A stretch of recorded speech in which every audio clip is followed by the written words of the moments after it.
we got movement in the influencer scene. Misfits dropped the bombshell. And not only is Top G Andrew Tate headlining against star Chase Demoor, but he's also the new CEO of the damn company. KSI has been let go officially by Mams Taylor. If anyone really is taking this serious, I mean, come on, like, this is obviously a script. They want Andrew Tate to win, and then they're gonna get a face-off with KSI and Andrew Tate for a potential fight next year. If he was complaining that much about the weight with Jake Paul, Andrew Tate is a much bigger dude.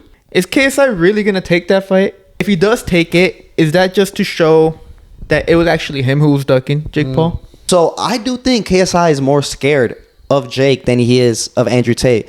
I've seen many 30-second clips of Andrew Tate, and he still looks wonky, awkward, and quirky as fuck. Yeah, and honestly, I'm kind of surprised Chase Demoor took this fight.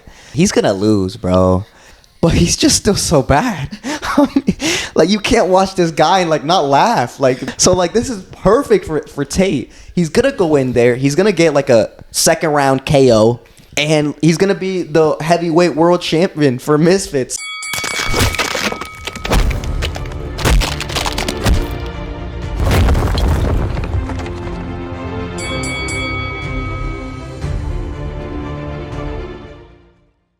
Welcome back to another episode of the Last Round Podcast. We cover everything from traditional boxing to influencer boxing and everything in between.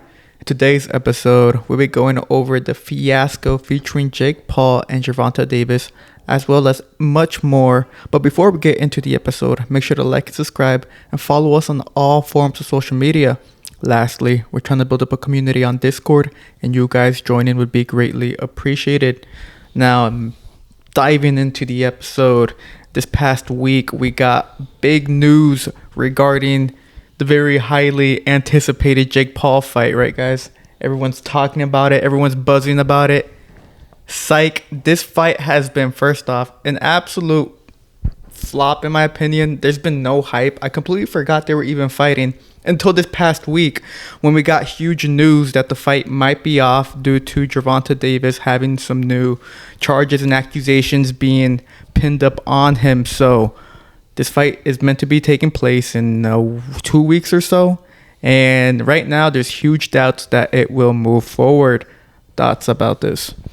Well, I feel like it's kind of interesting because he's not actually being charged with anything. It's a civil lawsuit that that they're putting up against him for his ex-girlfriend. So he didn't get arrested. He's not going to jail. If he's found, he'd be found liable, not guilty. So I don't know what all this holdup is. Honestly, it's a bit strange. To be honest, I've been thinking, and I don't think, or I think this fight is still going to continue. I don't think they're going to not go on with the fight. I know there's a lot of reports. There's a lot of people saying this, people saying another thing. The theory that I've kind of like came up with is the fact that Netflix and, the people that both parties that are going to fight, they were looking at the ticket sales and they were noticing, the seats weren't filling up. So I think maybe this is just a way for them to kind of like sell the fight. Ever since the first two press conferences, I think people kind of stopped talking about it. I think, within the upcoming weeks, like what you said, there's 2 weeks until this fight happens. And now they want to find a replacement for Jake Paul. I mean, when there's big money, big people backing up this fight, I think for them to do that and then not really state what their true intentions are going to be, whether they're going to continue with the fight or they're going to go with a different opponent. I think there's just a lot of confusion, but there's a lot of discourse online, and I think that gives a good no publicity is bad publicity, and I think that's what's happening right now. I think this is just a way for them to kind of sell the fight more. Yeah, I mean, I have been seeing not many promotions about the fight. Also, I've been seeing people say that it's a flop. Well, this is one thing, though. I mean, Tank Davis, his gate sales are incredible. They're through the roof, man. Like, he is. People sometimes say he doesn't sell that many pay-per-views.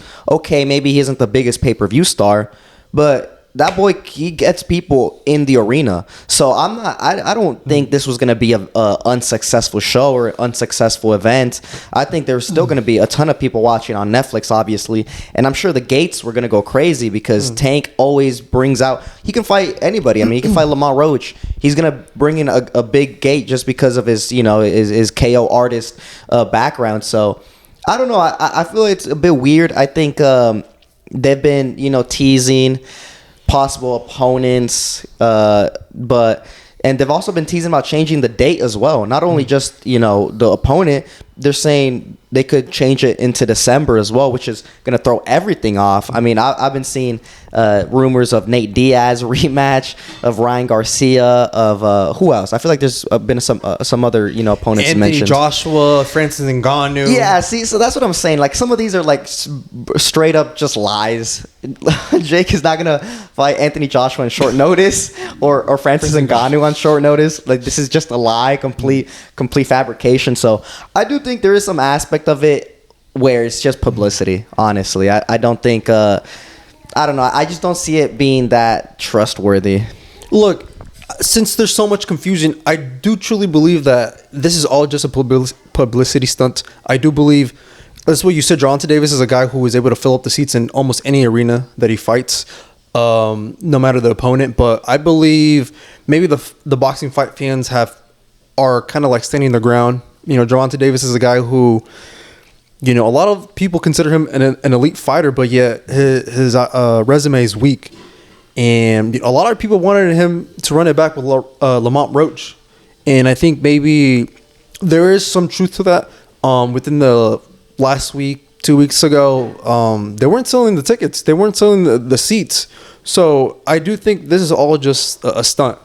And I think the boxing fans are just kind of like upset. Sure, they're two big names, but I mean, if it's not even considered an actual fight and it's an exhibition, why would you want to pay to go to that arena and just watch not a real fight? Yeah, I mean, I think people still are gonna pay. I mean, shit, we're gonna watch it on Netflix for free. Basically, all we're doing, we're paying for this subscription. We're not paying. We're not doing a pay-per-view because best believe, would you pay for that?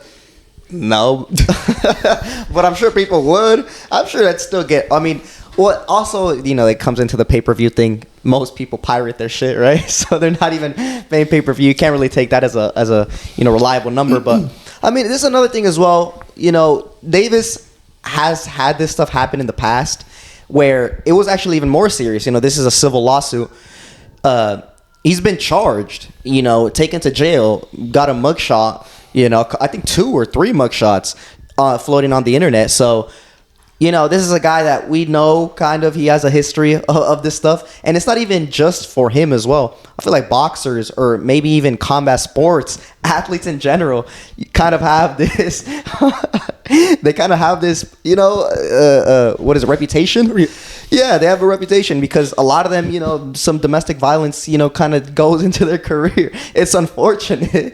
I'm not saying it should be that way, but it is a reality. So, I mean, just because, it's bad publicity. It's like, Davis has this history already in the past. Like, I don't really see how this changes any perception of him, Yeah, because best believe these, especially Netflix. Netflix is within the past few years, you've seen, just what they put on their on their media platform, and so for them to be almost unaware of the character of Gervonta Davis, he got arrested back in June, and then they were still okay with sanctioning or having this fight on their platform. So now that Gervonta Davis has another thing going on legal wise, now people are gonna complain. Now people are gonna cancel this fight, or now people don't want to see this fight. Like, I really don't think that's the case. There's a lot of money involved. So for them to just switch the dates, that requires a lot. Yeah. There's a lot of things there's a lot of things that go into that. I mean, so I don't believe that's gonna happen. Especially within 2 weeks. Like, some of the other opponents that they were thinking about, Ryan Garcia. Ryan Garcia is a guy who fights on the zone. Like, he fights underneath the boxing banner of Golden Boy, and they have a strict contract with the zone. Like, he can't just break that. He can't go and fight on a different network like that. So obviously, so with some of these other fighters like Francis Ngannou, like I really just do think it's just a way for people just to really talk about the fight. Well, in regards to Ryan, I mean, the lawyer already came out and said that fight's, him coming in as a late minute replacement for Jake Paul is very unlikely, and it's not going to happen. More so because before this whole fiasco happened between Jake Paul and Gervonta, you had Mike Coppinger in the Ring report that Ryan Garcia has, they're finalizing a deal for him to have a title shot against WBC welterweight champion Mario Barrios sometime early next year. So he has that to look forward to. And also that matchup is, I don't understand how Ryan Garcia gets that opportunity. I mean, he's coming off a loss against Rolly Romero back in the spring earlier this year in a fight that he underperformed, and he got a lot of shit for it and critique for it. And so for him to get his next fight to be another title shot, especially against Mario Barrios, who's coming off of fighting Manny Pacquiao over the summer, I think it's unfair for him to even get a shot like that, considering the performance he just recently had earlier in the year when he had a shot at the vacant title shot to settle the so-called beef, with Rolly Romero, and he didn't perform well. So that whole matchup, the whole reporting, they say it's close to being finalized. I think it's a disgrace. Well, actually, before we even get into Garcia and Barrios, what do you think, Pablo? Do you actually think that Jake Paul and Gervonta Davis is actually gonna go through? I think it is. I mean, the names they were putting out, I think I agree with Asa. They're fabrications. Like, really, fucking Francis Ngannou.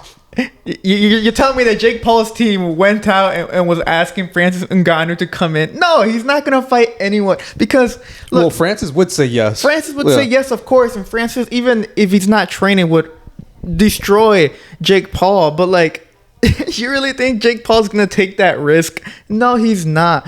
And, there's also Terrence Crawford, who was one of the names that they were putting out there in regards to a late-minute replacement. But it's, Nate Diaz, I forgot who it was. I think it was Dan Cabello, I think on X. I think it was him or someone else say that, trying to sell a rematch with Nate Diaz would be a very, very difficult time, mostly because, well, first off, do we even know if he's training?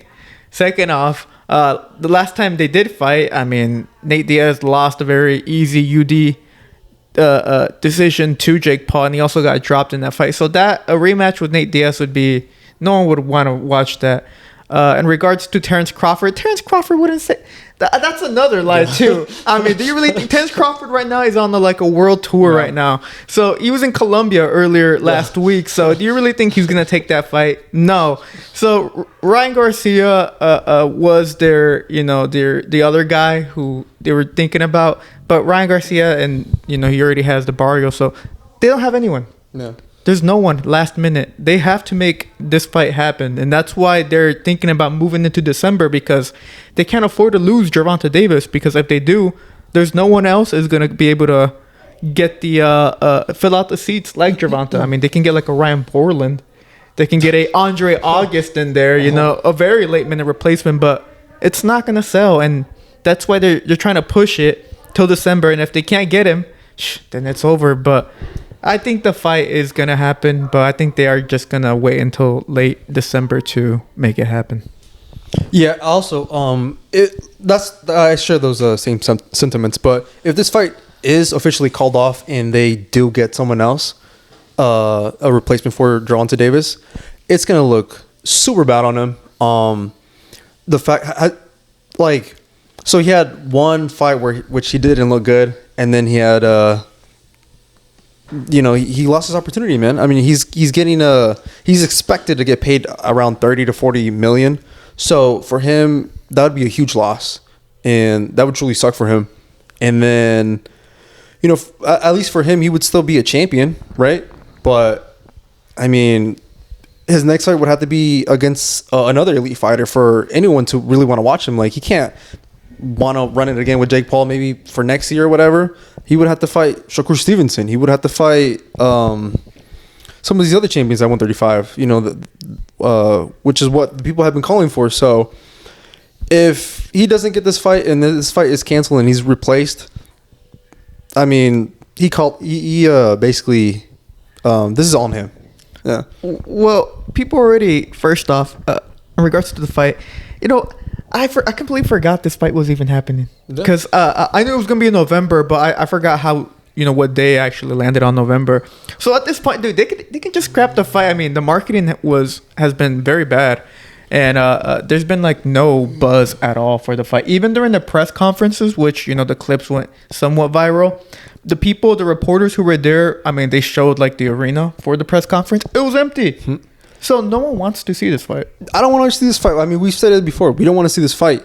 And the only reason why it got a lot of attention was because, there was, AI involved. Jake Paul, KSI and Gervonta Davis. That's the only reason why we were like, whoa. That's the only reason why we were talking about it a couple of months ago. He uploads that.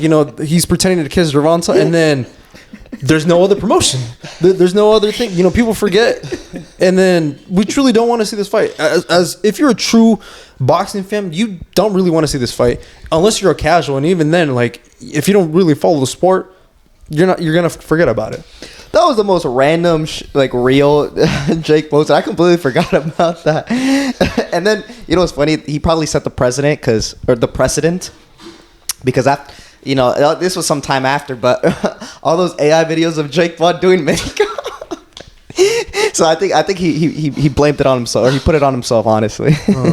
Yeah. So regarding Jake Paul and Gervonta, look, the fight will probably happen. Gervonta right now is in a very difficult situation, not just what's going on with his personal life, but more so his professional, because everyone's already turning their back against him for ducking the rematch with Lamont Roach and the performance he put up against Lamont Roach back in the spring.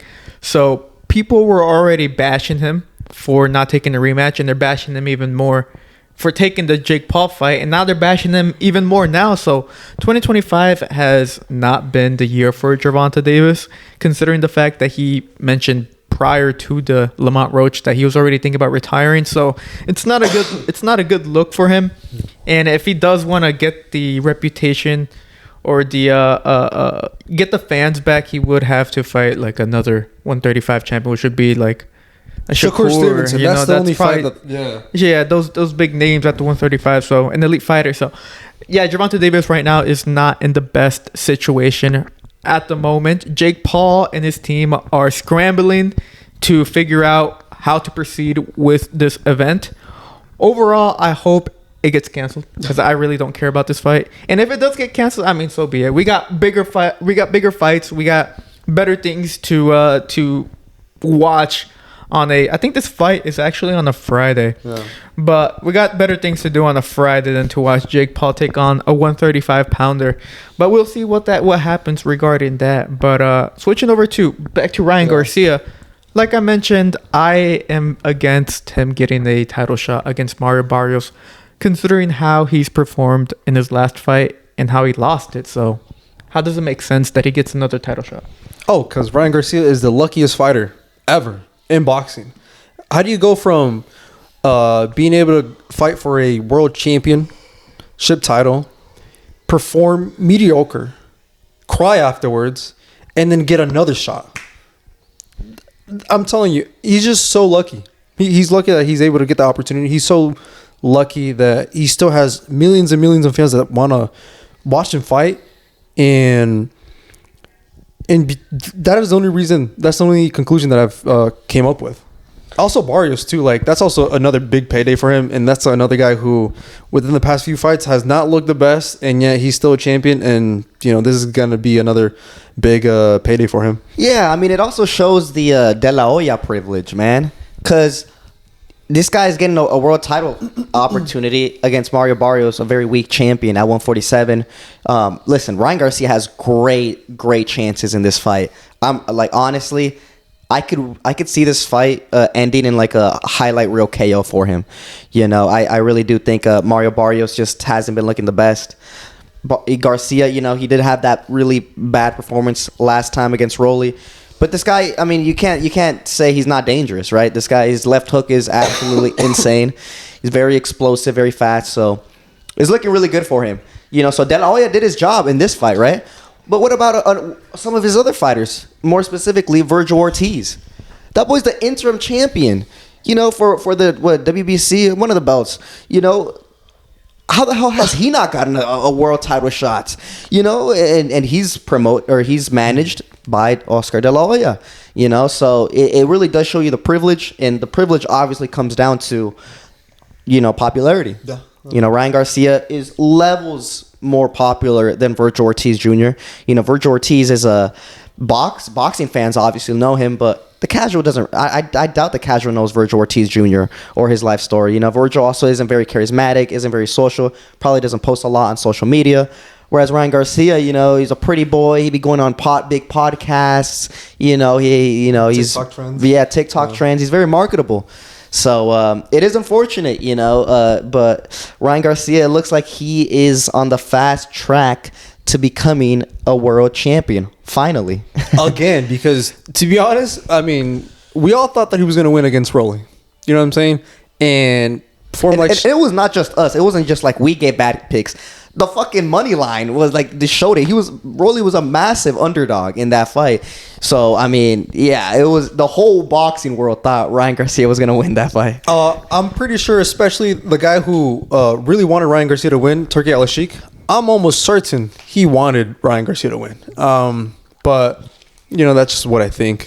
What about you, Pablo? Yeah, I mean, when we talked about that fight a couple months back, I mean, we were just saying Turki wanted this event, he wanted that showdown in Times Square to be the highlight, right? And it was all gonna set up for the timeline to get the rematch between Devin Haney and Ryan Garcia. So he was expecting some masterclass performance of boxing IQ clinic from Devin Haney, and then a highlight KO reel from Ryan Garcia, and then boom, have them meet up in the ring after their fights, and then have a showdown. Then say fall of 2025, the rematch, Devin Haney and Ryan Garcia. But instead, we got Devin Haney, throwing like 2 punches in his fight against Ramirez, and then you had Ryan Garcia get dropped and then get just kind of humiliated against Rolly Romero in a overall mediocre event in Times Square. So Turki Al-Sheikh went, I remember, pissed off, and that's when Naoya Inoue ended up saving Boxing Week and with his fight against Ramon Cardenas. But yeah, I mean, look, Ryan Garcia, he does get the privilege of just having the popularity and having the fans with him, because he's been in the limelight for many years now. He's been like around the same time as Virgil Ortiz. I mean, both of them were, I think, managed nearly the same amount of time, or at the beginning when they first entered the professional ranks. So they've been, they've known each other, of course, but it's always been that Ryan Garcia popularity that's always cemented him as Oscar De La Hoya's golden boy. And it's showing now. I mean, Virgil Ortiz, fantastic fighter, way better fighter than Ryan, but the fans are always shitting on Ortiz just because they say, oh, he's not a champion. Like, you fought so many times already in this at 154, and yet you're still not a champ. You fought at 147, you still weren't a champ there. Like, you haven't even been a champ. Like, this and that. That's always the main critique against Virgil Ortiz. And he deserves a title shot. And I'm kind of surprised that going on that critique, how come people don't really critique Ryan Garcia? I mean, how many fights does he have? Like 20? Like, I mean, he's been fighting for a while now. He's been a professional for many years now, and he has yet to become a champion. Well, I feel like they critique him in like a different way. They say he's like a TikTok fighter, like an influencer fighter, because sometimes they say he's like more focused on like social media than he is on his boxing career. So I do think, I mean, Ryan Garcia definitely does get criticized. One thing that obviously saved him was that amazing performance against Devin Haney. I don't think like whenever someone critiques him, or like, that's just gonna always be in there. Like, for Devin Haney, that boy can't say anything without someone posting him getting dropped by dude. So like, that's part of their like reputation, like their image, so Ryan Garcia, I think he finally beat those allegations, after that Devin Haney performance, even though this guy literally did test positive. I mean, he's still, like, people still fuck with him heavy. Don't care. They do not care. They don't care that he cheated. Like it's not even part of the conversation. So I think it's very funny. And I'm curious. I haven't really seen the opinion that the fans are talking about, like, this fight, Mario Barrios and Ryan Garcia. I think Garcia definitely has some doubts going into this fight because that last performance against Rolly just was not it. But I mean, I don't know. Just styles make fights, and Mario Barrios, he just has never impressed me, man. And we've talked about it so much. Like, he is the weakest champion at 147. Well, I mean, maybe him against Rolly, that'd be pretty good. But maybe that's what Ryan's trying to get to. Beat Mario Barrios and then unify with Rolly because he is a champion at 147. Maybe, but I mean, I'm thinking along the lines of maybe him and Manny Pacquiao. Because, there was a lot of talks about potentially, Rolly Romero possibly fighting against Manny Pacquiao. Yeah. And then the WBA wants to mandate, hey, actually, Rolly, you have to fight one of your top 3 contenders. Yeah, that whole Manny Pacquiao, he has like a bunch of rumors going on right now. There's rumors that he's going to have an exhibition against Lomachenko. There's rumors that he's going to have a real fight, the rematch with Floyd Mayweather next year. And that was supposedly in serious talks. So, like, I don't even know what to make of Manny. Is he in the 147 division or is he not? It seems like he's kind of teasing it. But it seems like he's kind of wanting to do some more exhibition, like big events type of thing, and not actually pursue, one of the dangerous young champions. So I don't know. I mean, I'm for right now, I'm not really focusing on Manny Pacquiao. I think there is some movement. Ryan Garcia. There's some movement in the 147 division. Ryan Garcia is definitely a great addition. I mean, he is a very entertaining fighter, and he brings the eyes. Speaking of movement, we got movement in the influencer scene. Misfits dropped the bombshell, and the bombshell was, first off, mega card supposedly December 20th in Dubai. They returned back there to host their second ever event in Dubai. Wow. And it's headlined by none other than the very controversial Top G. And not only is Top G Andrew Tate headlining against star Chase Demoor and current heavyweight champion of the Misfits heavyweight division, but he's also the new CEO of the damn company. KSI has been let go officially by Mams Taylor, replaced by Andrew Tate himself, who will be headlining in December against Chase Demoor for the Misfits heavyweight title. This was a huge bombshell that Misfits dropped, and it was funny because I was not expecting Andrew Tate to come in and be the CEO, and I was not expecting KSI to blow up the way he did. So it was very funny to see the reaction to this mega news. What were you guys' reactions? Well, we called it. I mean, we did say that Tate, in that trailer. That Cobra, it was obviously signifying Tate. It was either him or Carl Froch, and I just did not see Carl Froch having that much, being that attractive for Misfits. So it makes sense. We called it. Andrew Tate is going to be fighting December 20th on Misfits. But it is crazy. Yeah, the whole CEO thing, I mean, it did kind of come out of left field. But listen, I mean, if anyone really is taking this serious, I mean, come on. Like, this is obviously a script.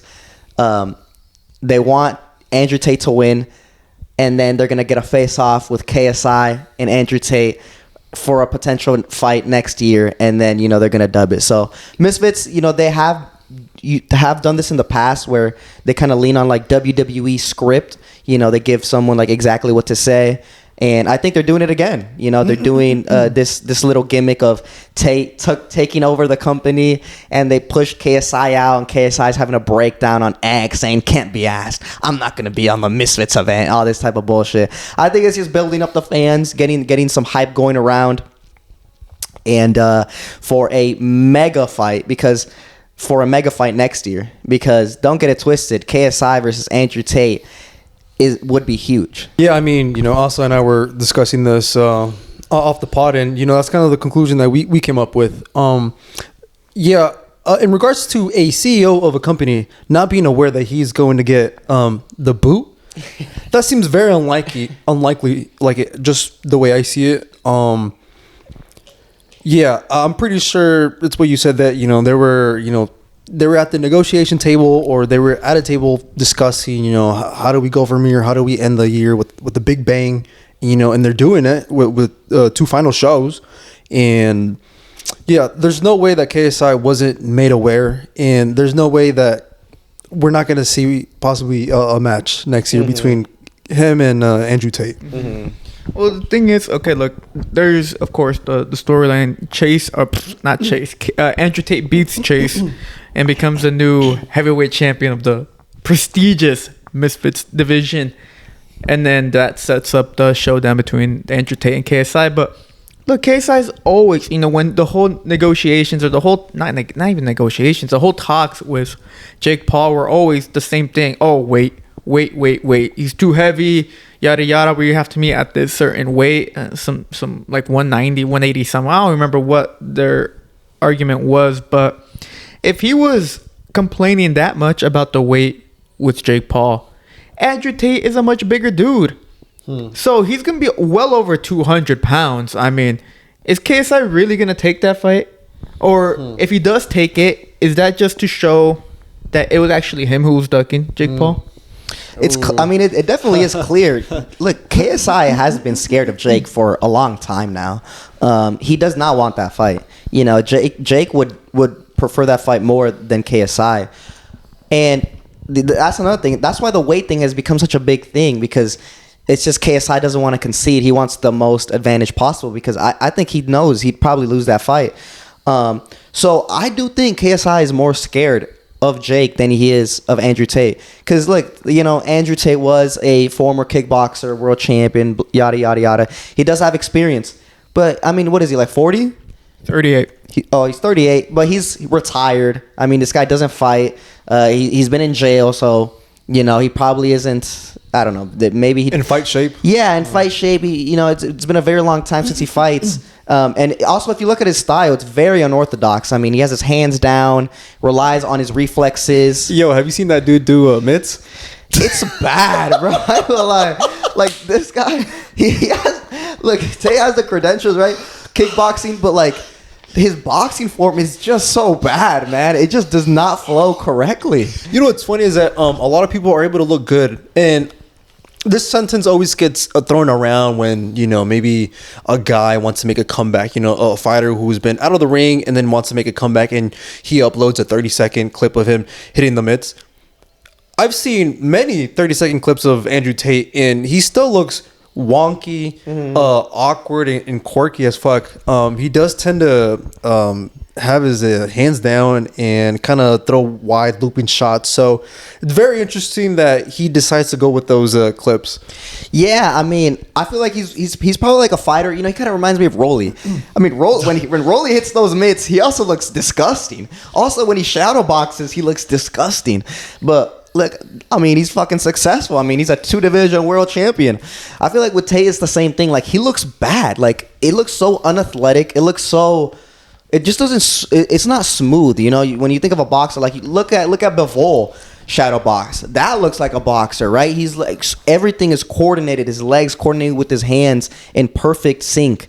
Where Tate, I mean, he just looks fucking weird, right? But I think fighting him is probably, harder because, especially when you fight unorthodox fighters, it's kind of difficult. You want your textbook 1-2, but when your opponent doesn't do that, kind of throws you off. So, I definitely do think that's what I'm saying, though. KSI probably is more confident fighting Andrew Tate than he is Jake Paul. So he'll probably concede with the negotiations more, maybe with the weight. He'll concede more to get a fight with Andrew Tate because he has a higher chance of winning.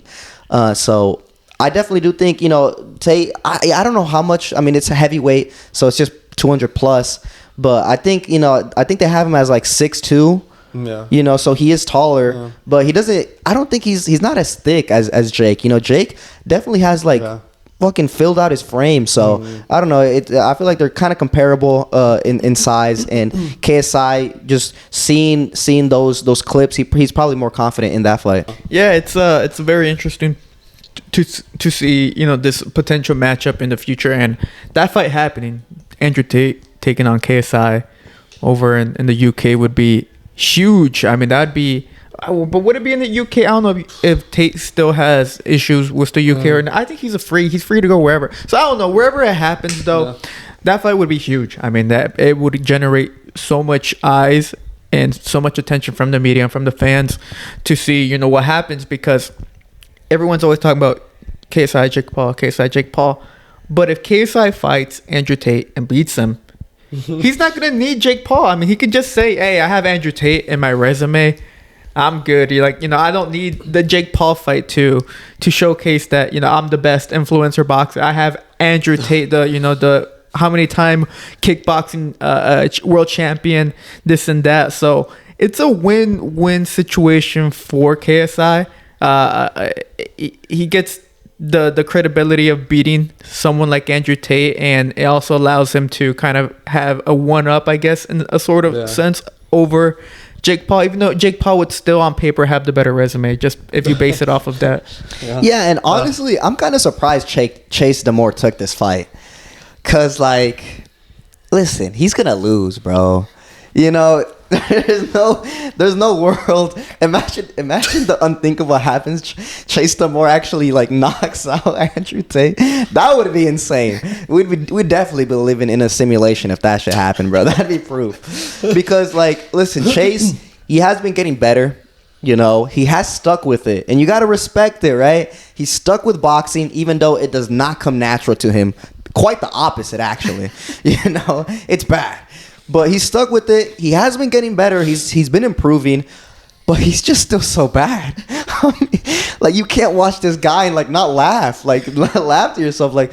So unathletic. The way he throws his punches is just so bad. This is a perfect. And the thing is too, he's literally the world champion for the heavyweights and Misfits. So this is perfect for Tate. He's gonna go in there. He's gonna get a second round KO. And he's going to be the heavyweight world champion for Misfits. So it's literally picture perfect. And I know for sure they probably threw a lot of money at Chase Demoor.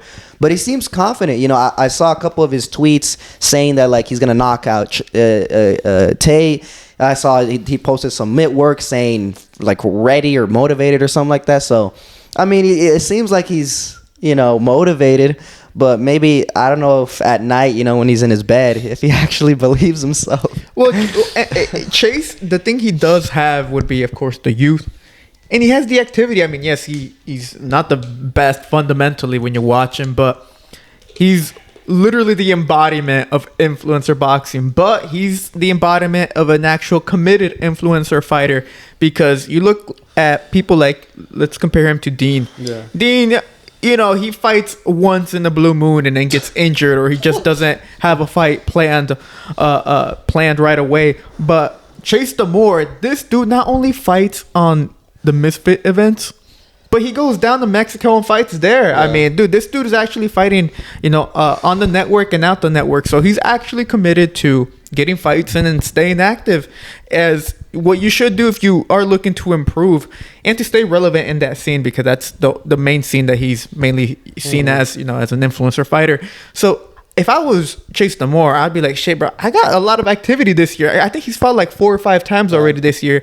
Maybe 2 or 3 on Misfits, or maybe 2 on Misfits and then the rest over in Mexico doing his little shows. So he has the activity. So, I mean, if I was him, I'd be like, shit, I mean, Andrew Tate said it himself. I mean, he's getting back from smoking cigars over the summer.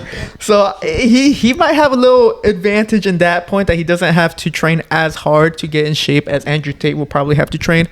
But yeah, I don't see him winning. I mean, I think Andrew Tate, experience-wise, he wouldn't be scared at all compared to some other the fighters that Chase does fight. When he fought against Tempo Arts, I believe. Tempo Arts got a little scared in there, especially once Chase starts swinging wildly when he thinks he has you hurt. He starts spasming out. Andrew Tate's gonna be more calculated, more clinical, and I think it's gonna be a very easy night for the top G. Yeah, I mean, you could see it, and Tate has so many sparring clips of him, just even boxing. And he looks pretty good. When he's actually in the ring and not doing the mitts, that looks disgusting, right? But when he's in the ring and it looks like he's actually trying. It seems he knows what he's doing. I think he definitely has some horrible habits. Obviously, his hands down, probably the worst one. No, I don't even think that's the worst one. Honestly, the worst habit that Tate has boxing is this guy keeps his chin up, man. You watch him fight, he's like this, and it's it's bad. And especially with your hands down, couple that with your hands down, I mean, you're asking to get just slept with a wild haymaker. So I mean, You know, maybe for kickboxing it's a little bit different, but for boxing, you know, you're supposed to keep your hands tucked in. So he definitely does have bad habits, but I mean, it's clear. It's clear that, you know, there's a clear favorite here. I don't know if you betting your money on Chase, you're throwing your money in the in the garbage can, because Andrew Tate is winning this fight easily. Yeah, I think if you put any money towards and this is coming from a guy who loves Chase Demoor. You know, I'm a fan. You know, he really, it's like what you said, Pablo, the embodiment of what an influencer fighter or a guy who has a large following on social media, and then they want to convert into, you know, an influencer boxer. You know, I think he's a definition of that, and there's a reason why he's a champion. But yeah, if you want to put your money on Chase, it's because you want to report losses to the IRS. but yes, I do believe Andrew Tate has the one up on this fight. But I believe with the youth and the activity, I think, and then if Chase has the best training camp, I believe he could lose a decision victory. Perhaps. Actually, I don't even think so, bro. I'm gonna be honest, dude. Though he has one more advantage. He's taller. I think he's like 6'4", isn't he? He's huge. He's a big guy. You know, he's a big guy. He has the weight advantage too, but I just don't see it happening. I'm gonna be honest with you, bro. This is gonna be over in 2. We'll see what happens December 20th in Dubai, headlined by Chase Demoor as he takes on the Cobra, Andrew Tate. Hopefully they start announcing some other fights in that card, and because they're dubbing it as the biggest card in Misfits history, so that's saying a lot. So I'm interested and intrigued to see what kind of names they have, or what matchups. Maybe they even bring back Tony Ferguson in that bitch. You know, you never know. No. So we'll see what happens then. But one thing we do know that's happening for sure is this weekend we have the return of Vergil Ortiz. We were just talking about him earlier in this episode, but he returns to defend his 154 WBC interim title against Hammer Time Erickson Lubin. Big fight, the 154, showcasing some good matchups in the division, and I'm very excited to see this. Last time we saw Vergil was against Israel Madrimov over in Saudi Arabia, where he took the decision of victory over the tough fighter, former champion, and Madrimov. And last time we saw Erickson Lubin was back in May, where he got a TKO win. So good matchup, good name, and if Vergil Ortiz is able to get the victory, he adds another very elite name into his resume. Thoughts about this matchup? Definitely. I mean, Erickson Lubin is no joke. Top 10 fighter. He's been in the world level for like a long time, you know. The first time he was a challenger, it didn't go his way against the Charlo, one of the Charlo brothers. He got knocked out cold in the first round. 30 seconds. Yeah, it was pretty bad, man. And but listen, I mean, he climbed his way back, man. You know, you got to respect him. He's had some tough wars. You know, he gave Sebastian Fundora damn near a run for his money. You know, he dropped that tall son of a bitch, and he was putting a whooping on him at some points. He also showed so much heart because he got his face broken, got his like cheekbones broken.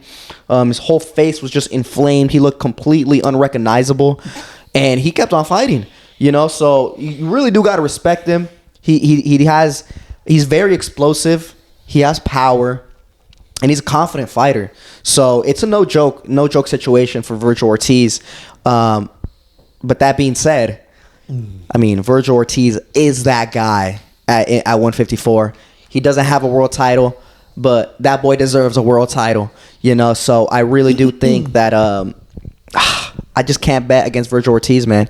The run that he's been on recently, you know, tough opponent after tough opponent. And this one's going to be the same. You know, I think it's going to be a hard fight. Virgil's definitely going to come out with a couple bruises, a couple scratches, but I think his hand will be raised victorious. I think for me, one thing that before I even give my prediction or my thoughts about this fight is the fact that there was one thing that Lubin mentioned, and I can't remember if it was at the press conference or in an interview, but he mentioned the fact that he didn't like the fight poster for this fight. I'm not sure if you guys saw it, but it's basically, you know, Ortiz, Lubin, and it has Ortiz big as fuck, and then you have little Lubin right there in the front. So as a fighter, that would piss me off too. Oh, yeah. Normally it's, you know, it's the fighters fight side by side. I mean, we got the fight poster for Loma and Lopez. I mean, they're looking at each other. So I thought that was kind of funny, and you know, I was in agreement with Lubin. And I think that gives Lubin a little bit more of a motivation. Maybe you know, he is the B side. He came up short, but he's still there. He's still a dangerous fighter. I mean, he has power in both hands. He dropped Edgar Berlanga in a sparring match. In sparring, 16-ounce gloves. Well, yeah, 16-ounce gloves, headgear, a bigger guy. I mean, Edgar Berlanga fights at 168. He dropped that boy. So that's some serious power he's packing. And I believe with everything, with his whole career, I believe, I don't want to say if he loses this fight, you know, we're not going to see him anymore. But I think it's one of those fights where if he does lose, you know, it's possible that it's turning out that way. You know, he's maybe the boxing or the other promoters and managers and the matchmakers are going to start looking at Lubin as possibly a really good gatekeeper, a guy, who was a serious title challenger in his heyday, but just couldn't ever make it. And so I think maybe that's what he's thinking. And I do believe that Lubin is going to come in ready. I believe he's going to come in sharp. I believe, I think, to me, the way I see it, Ortiz could struggle a little bit, mostly because of the style. Of course, granted, he has beaten Bohacek and Madrimov, and you know, Madrimov is a guy who's a, you know, tricky guy, tricky style, you know, Eastern European type of a style. But now he's going up against a guy who is a Black American fighter. He's slick, he's fast, he can box, but he can also stand his ground and exchange. So I think I'm very interested to see how Ortiz is going to be able to neutralize, you know, the good things that Lubin has going for him. Because if I'm not mistaken, he's a southpaw as well. So that's another thing that Ortiz would have to overcome. But other than that, he is the bigger fighter and he is the taller fighter. So he does have that as well. But my prediction, Ortiz by decision. Yeah, this is a very great fight, a big fight at the 154. Sorry for the interim, but hey, man, look, Erickson Lubin has been starving. That dude has been wanting to get back at that elite level. I mean, of course, we talked about he came up short, or came up really short against Charlo, and then lost against Fundora. But he did beat El Mono Ramos. Of course, that fight was controversial. A lot of people. It's been a while since I last saw it, but I remember when it happened. A lot of people online were very upset, thinking that El Mono Ramos actually pulled off the victory. So, a very close fight, but they still gave it to him. Therefore, he still has El Mono Ramos in his resume, who I also think is a top 10 fighter at the 154. So, Erickson Lubin is back, and he's ready to try to make another statement at the 154 division and try to get his name at another title shot. And beating someone like Virgil Ortiz, who's on a run streak right now of taking out some of the best fighters in the division, would be a huge statement for the American. Now, Virgil Ortiz, though, he's coming off a career win over Madrimov. Madrimov gave a lot of people, I think it's delusional when they say that Madrimov beat Crawford. I think that's a terrible take, but gave Crawford a difficult night. He's coming up, he beat that Madrimov. So Virgil Ortiz definitely has a lot of hype to his name. Of course, there's a critique he's never been a world champion, but this fight would definitely catapult him. Well, it should have already catapulted him to a world title shot, but it would cement his name as the second best fighter in the division, in my opinion, behind Sebastian Fundora. So it's a good fight, and it's a fight that I don't see it going to the scorecard, which is why I'm predicting Virgil Ortiz to take the victory, and I think he stops Lubin late in the fight. I think he is going to come out guns blazing, a little tense in the first opening rounds, but I think Virgil Ortiz just has way too much momentum behind him. And he is very hungry for a world title shot. I mean, he had the beef with Xander Zayas, and I think he wants to prove to Xander, hey, I just dismantled Erickson Lubin. This guy beats anyone in your resume.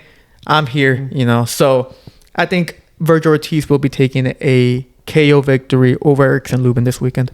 Yeah, I mean, I think if Virgil is smart, he'll probably take a page from El Mono Ramos's playbook. Because if I remember correctly, in that fight, Lubin was like on the ropes for like a big portion, and Ramos was just like, you know, throwing a lot of punches on the front foot, you know, cutting off the ring, and I think that was one of the reasons why, like, a lot of people, and I remember my reaction back then was I also thought Ramos won that fight was just because of the ring generalship, you know. Ramos was always just on the front foot, Lubin on the ropes, and it just doesn't look that good, you know, especially with Ramos' style. He throws a lot of combinations, but Virgil does that, you know, and Virgil's amazing at going forward, amazing at cutting off the ring. He throws his combinations hard, and he throws good combinations. So I do think that's what I think this fight's going to pan out to. You know, I think maybe Lubin has to get off the ropes. You know, he can't be comfortable in there. And I think he is going to try to do it. I think he's going to try to be a little bit more slick, a little bit more using his legs in the first couple rounds. But I just see Virgil Ortiz closing off the ring, landing some tough, hard combinations to the body and to the head. And the thing is, I don't think it's going to be a stoppage because Virgil, you know, he got those first 2 stoppages at 154, but he hasn't really wowed me with his power at 154. I'm going to be honest. You know, I don't think he really hits incredibly hard. I think there's a lot more heavier punchers at 154. That's not to say he hits weak. You know, he has a solid punch. He goes forward. He throws his whole body in his shots, right? So they're heavy, but I just don't think he's that. I don't think he hits that hard, you know. So I think he is going to be a unanimous decision. He's in the middle half of the fight, towards the end. He's going to start pulling away with these rounds, you know, on the front foot, getting Lubin on the ropes and unleashing some hard combinations, and it's going to get him the victory. Yeah.